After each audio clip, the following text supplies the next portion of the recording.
In today's video, I'm going to teach you how to categorize payroll in QuickBooks 2026. Step by step. If you run payroll inside QuickBooks using its payroll service, the great news is that QuickBooks automatically builds the journal entries for you and assigns the right categories. Our job today is to log in, confirm the right accounts exist, and review the posting so your books stay clean and your reports make sense. Start by signing in to your QuickBooks account. Once you're in, look for the gear icon labeled Settings. Open that, then choose Chart of Accounts. This is the list of all the buckets your money flows into and out of. In this list, you should find accounts commonly used for payroll, including payroll expenses, payroll tax expense, wages expense, and payroll liabilities. Payroll expenses or wages expense capture what you pay your team. Payroll tax expense records the employer's share of taxes, and payroll liabilities holds amounts you've withheld from employees or owe to agencies but haven't paid yet.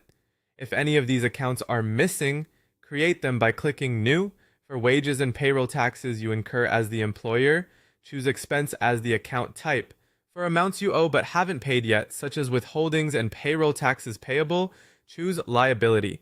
Use clear names so your profit and loss and balance sheet are easy to read later. Next, let's confirm what QuickBooks posted when payroll ran. Go to Reports. In the search bar, type Payroll Details or Journal. Open the report that best summarizes a recent payroll run. You're looking to confirm that the system split the amounts correctly. Typically, gross wages flow to payroll expense. Employee taxes that were withheld but not yet remitted appear in payroll liabilities. Employer taxes, like the company's portion of payroll taxes, post to payroll tax expense. Review the date range so it matches your pay period, then scan the line. Do the gross wages totals look right compared to your payroll run? Are the employee withholdings sitting in liabilities ready to be paid out? Do you see employer taxes and payroll tax expense rather than mixed with wages? If something looks off, note the item and timing.